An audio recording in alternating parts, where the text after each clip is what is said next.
नमस्कार दोस्तों, मैं विकास एक बार फिर आपका स्वागत करता हूं हमारे इस ब्रांड न्यू चैनल में। इसका नाम है स्टडी फॉलो। दोस्तों, अगर अभी तक आपने हमारे इस चैनल को सब्सक्राइब नहीं किया है तो प्लीज़ इसको सब्सक्राइब करें, लाइक करें, अपने दोस्तों में शेयर भी करें और बेल आइकन को भी प्रेस करें दोस्तों, क्योंकि अगर मैं कुछ नया अपलोड करता हूँ तो वो आपको नोटिफिकेशन में आ सके।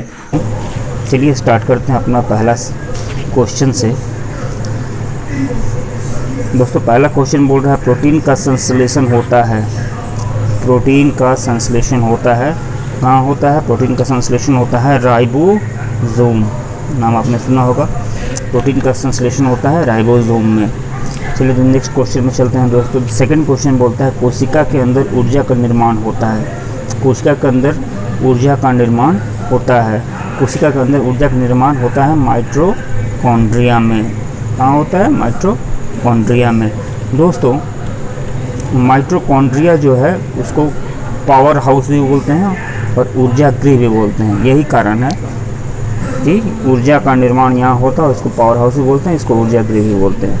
तो दोस्तों चलते हैं क्वेश्चन नंबर 3 की ओर। कोशिका सिद्धांत का प्रतिपादन किया था। कोशिका सिद्धांत का प्रतिपादन किया था किसने किया था? स्लाइडन एवं स्वान। किसने किया था? स्लाइडन एवं स्वान ने। याद रखना, स से स्लाइडन, स से स्वान। तो कोशिका सिद्धांत का प्रतिपादन किसने किया था? स्लाइडन एवं स्वान ने। Moving next to question number 4। ATP का निर्माण होता है। एटीपी भी दोस्तों संबंधित है ऊर्जा से। तो एटीपी के रूप में हमारा जो शरीर में ऊर्जा संचित रहता है, इसलिए एटीपी जहाँ भी आएगा वहाँ पे आपको लिखना है माइटोकॉन्ड्रिया, क्योंकि माइटोकॉन्ड्रिया क्या है? ऊर्जा गृह बोलते हैं। क्लियर है? फिर दोस्तों क्वेश्चन नंबर 5 की तरफ बढ़ते हैं। क्वेश्चन नंबर 5 बोल रहा है हाइड्रोफोबिया रोग होता है किसके द्वारा? कुत्ते के काटने से होता है, ये तो पता है। हाइड्रोफोबिया में होता है क्या कि हाइड्रोफोबिया में पानी से डर लगने लगता है। हाइड्रो मतलब हाइड्रोजन, मतलब हाइड्रोजन ये जल, और फोबिया मतलब उससे डर। तो ये जो रोग होता है ये एक विषाणु से होता है। ठीक है, क्लियर है? ये जो रोग होता है एक विषाणु से होता है। Moving to next question, question number 6। Question number 6 बोलता है दोस्तों कि एथलीट फुट एक बीमारी है, वो किसके द्वारा होती है? तो एथलीट फुट बीमारी जो है फफूंद से होती है। किससे होती है? फफूंद से। क्लियर है ना? हाँ। क्वेश्चन नंबर 7 बोलता है कि लैंगर-हैंस की दीपिका पाई जाती है। कहाँ पाई जाती है? लैंगर-हैंस की दीपिका पाई जाती है पैंक्रियाज में। कहाँ पाई जाती है? पैंक्रियाज में।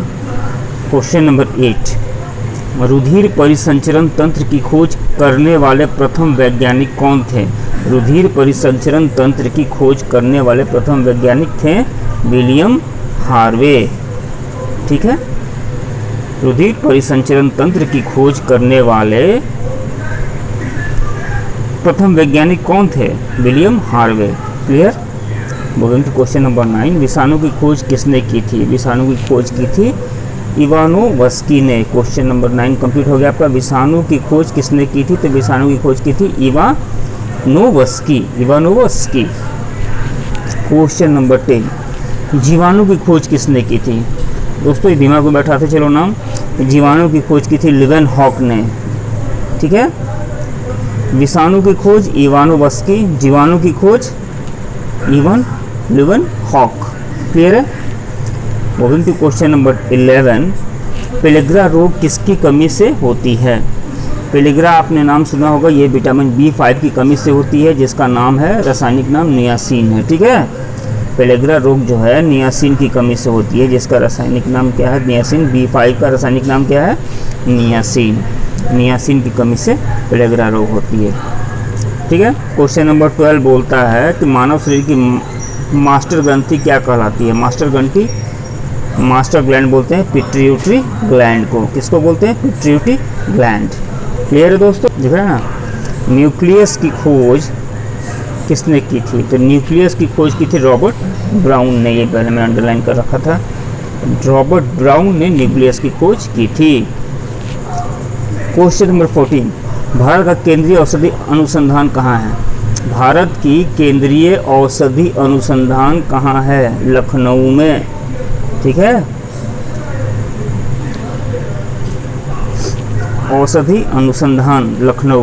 क्लियर है? क्वेश्चन नंबर 15 बोलता है फेफड़ों में रक्त पहुंचाने वाला अंग कौन सा है? तो फेफड़ों में रक्त पहुंचाने वाला अंग है दायां आलिंद। आपको पता होगा हमारा हार्ट 4 भाग में विभक्त होता है, दायां आलिंद, बायां आलिंद, दायां नीले और बायां नीले। इसमें से एक दायां आलिंद होता है, वहाँ से जो है रक्त जो है सीधे फेफड़े में जाता है, तो वहाँ पे ऑक्सीकृत होकर सारे शरीर में हमारा जाता है। तो आपको याद रखना है दायां आलिंद, जहाँ से ब्लड जो है फेफड़ों में पहुँचता है। Now moving to next question. Question number 16 बोलता है रक्त का कौन सा कण जीवाणु से रक्षा करता है? तो ये होता है इसका आंसर WBC यानी वाइट ब्लड कर्पल्स यानी श्वेत रक्त कणिकाएँ इसको बोलते हैं। ये क्या करता है? ये जीवाणु से रक्षा करता है, रोग प्रतिरोधक क्षमता को ये बढ़ाता है। ठीक है, क्लियर है? Now moving to question number 17। सबसे छोटी अंतःस्रावी ग्रंथि कौन सी है? तो ये है पीयूष ग्रंथि। सबसे छोटी अंतःस्रावी ग्रंथि पीयूष ग्रंथि, इसी को पिट्यूटरी ग्लैंड भी बोलते हैं। तो कन्फ्यूजन मत रखना, पीयूष ग्रंथि पिट्यूटरी ग्लैंड एक ही होता है। Now question number 18। HIV की खोज किसने की थी? तो HIV की खोज की थी लुक मॉन्टेनियर ने। किसने की थी? Look Montagnier. जब तक दोस्त आप खुद नहीं बोलोगे नाम याद नहीं होगा, तो एक बार रिपीट करते रहो मेरे साथ भी। HIV की खोज किसने की थी? लुक मॉन्टेनियर ने। मेरा लक्ष्य है दोस्तों, एग्ज़ाम आते आते डेली के डेली मैं 30 क्वेश्चन अपलोड करूंगा, या फिर बायो से हो, या फिर वो फिजिक्स से हो, या फिर वो केमिस्ट्री से हो। यानी साइंस का ठेका मैंने ले रखा है, तो आपको मेरे क्लास को मिस नहीं करना होगा। मैं रोज़ खोज के क्वेश्चन निकालूंगा और 30 क्वेश्चन मैं अपलोड करूंगा ही करूंगा आपको ले इसलिए इसको मिस नहीं करना दोस्तों। अगर अभी तक आपने हमारे इस चैनल को सब्सक्राइब नहीं किया है तो सब्सक्राइब कर लो, अपने दोस्तों को शेयर भी कर दो। So question moving to next question दोस्तों। Question number 19। मानव त्वचा में पाया जाने वाला वर्णक कौन है? मानव त्वचा में जो वर्णक होता है उसको हम लोग बोलते हैं मेलानिन। क्या बोलते हैं? मेलानिन। ठीक है, क्लियर है? Question number 20। ज़ाराविक 7 क्या है? ज़ाराविक 7 ये क्वेश्चन बहुत बार आ चुका है। ज़ाराविक 7 एक कृत्रिम हृदय का नाम है। क्या है? कृत्रिम हृदय का नाम है। ठीक है दोस्तों, कब मनाया जाता है? यहाँ पे देखोगे आप, यहाँ पे देखोगे विश्व मलेरिया दिवस कब मनाया जाता है? तो विश्व मलेरिया दिवस मनाया जाता है, आप नोट कर लोगे 25 अप्रैल को। 25 अप्रैल को विश्व मलेरिया दिवस मनाया जाता है। क्वेश्चन नंबर 22 बोल रहा है शुगर बेबी किसकी प्रजाति है? शुगर बेबी किसकी प्रजाति है? तो शुगर बेबी प्रजाति है तरबूज। तरबूज की एक प्रजाति है जिसको हम लोग क्या बोलते हैं? Sugar baby. ठीक है, मूविंग टू क्वेश्चन नंबर 23। कौन सी बीमारी प्रदूषण के कारण होती है? कौन सी बीमारी प्रदूषण के कारण होती है? तो आप लोग याद रखोगे प्रदूषण के कारण जो होता है, प्रदूषण से सांस लेने में प्रॉब्लम आता है, ब्रोंकाइटिस इसको बोलते हैं। यानी ब्रोंकियोल्स में जो है प्रदूषण चला जाता है, जिसके चलते क्या होता है? सांस लेने में कठिनाई होती है, और इस बीमारी का नाम है ब्रोंकाइटिस। ठीक है, क्वेश्चन नंबर 24। सरीसृप वर्ग दिख रहा है? सरीसृप वर्ग के अध्ययन को क्या कहते हैं? सरीसृप वर्ग का अध्ययन क्या कहलाता है? तो सरीसृप वर्ग के अध्ययन को कहते हैं हर्पेटोलॉजी। क्या बोलते हैं? हर्पेटोलॉजी। क्लियर है? हर्पेटोलॉजी है, सरीसृप वर्ग के अध्ययन को हर्पेटोलॉजी बोलते हैं। Question number 25। लीवर में भविष्य के लिए कौन सा विटामिन संचित होता है? रिपीटेड क्वेश्चन बोल रहा है लीवर में भविष्य के लिए कौन सा विटामिन संचित होता है? इसका आंसर है विटामिन ए। VVI क्वेश्चन है दोस्तों, ये क्वेश्चन बहुत बार आता है और आ भी सकता है। लीवर जो है विटामिन ए को संचित करता है भविष्य के लिए। ठीक है, क्वेश्चन नंबर 26 बोलता है कि नेत्रदान जब होता है तो उसमें नेत्र का कौन सा भाग दान में दिया जाता है? इसका आंसर होगा कॉर्निया। नेत्र का एक पार्ट होता है कॉर्निया, इसी को आपको दिख रहा होगा ना। क्वेश्चन नंबर 27 बोलता है किस विटामिन में कोबाल्ट पाया जाता है? किस विटामिन में कोबाल्ट पाया जाता है? तो ये है विटामिन B12। इसका रासायनिक नाम होता है साइनाकोबालामीन। अब नाम से जाहिर है दोस्तों, साइनाकोबालामीन। कोबाल्ट इसमें नज़र भी आ रहा है ना इस नाम में, साइनाकोबालामीन। तो इससे आप निकाल सकते हो कि जो विटामिन B12 का नाम साइनाकोबालामीन होता है और इसमें कोबाल्ट पाया जाता है। ठीक है, moving to question number 28। ELISA test किस रोग का पता लगाया जाता है? अलीसा टेस्ट किस रोग का पता लगाया जाता है? तो अलीसा टेस्ट किया जाता है एड्स के पता लगाने के लिए। क्लियर है? ELISA test is for AIDS. AIDS का फुल फॉर्म क्या होता है पता होगा आपको? Acquired immunodeficiency syndrome. ठीक है। मूविंग टू क्वेश्चन नंबर 29, दाढ़ी मूछ निकलना किस हार्मोन के कारण होता है?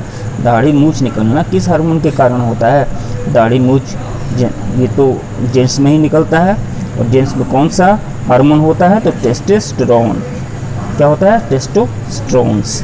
ये पुरुषों में ये हार्मोन पाया जाता है, जिसके चलते दाढ़ी मूछ आ जाती है। कई बार क्या होता है, देखिए ये जो होता है महिलाओं में भी ये होता है, लेकिन बहुत कम मात्रा में होता है, इसलिए उनकी दाढ़ी मूछ नहीं आती है। लेकिन जब इसकी मात्रा महिलाओं में बढ़ जाती है तो कई बार देखे होंगे कि महिलाओं के भी थोड़े बहुत मूछ निकल आते हैं।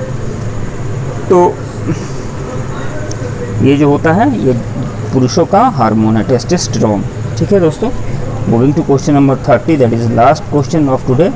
शरीर के किस भाग में पित्त का निर्माण होता है? शरीर के किस भाग में पित्त का निर्माण होता है? तो ये हो गया इसका आंसर यकृत। यकृत में यानी लीवर में हमारे शरीर में पित्त का निर्माण होता है। तो दोस्तों आज का ये लेक्चर मेरा यहीं समाप्त होता है। आज 30 क्वेश्चन मैंने कंप्लीट कर दिया है। आपको कैसा लगा और इसको कमेंट बॉक्स में ज़रूर बताइएगा, और उम्मीद करता हूँ कि आपको मेरा ये लेक्चर आज का पसंद आया होगा और ये क्वेश्चन भी याद हो गए होंगे। मैंने जैसे कहा था कि मैं एक सीरीज चला रहा हूँ 30 क्वेश्चन मैं आप लोग के लिए डेली के डेली अपलोड करूँगा। आज मैं बोर्ड पे नहीं आ पाया, लेकिन मैंने कोशिश किया कि आपको 30 क्वेश्चन अवेलेबल करा दूँ। आप इसको पढ़ें और वेट करें कल का। कल मैं फिर कुछ 30 क्वेश्चन मैं बना के लाऊँगा। तो दोस्तों मिलते हैं फिर नेक्स्ट क्लास में। तब तक के लिए बाय बाय, सी यू।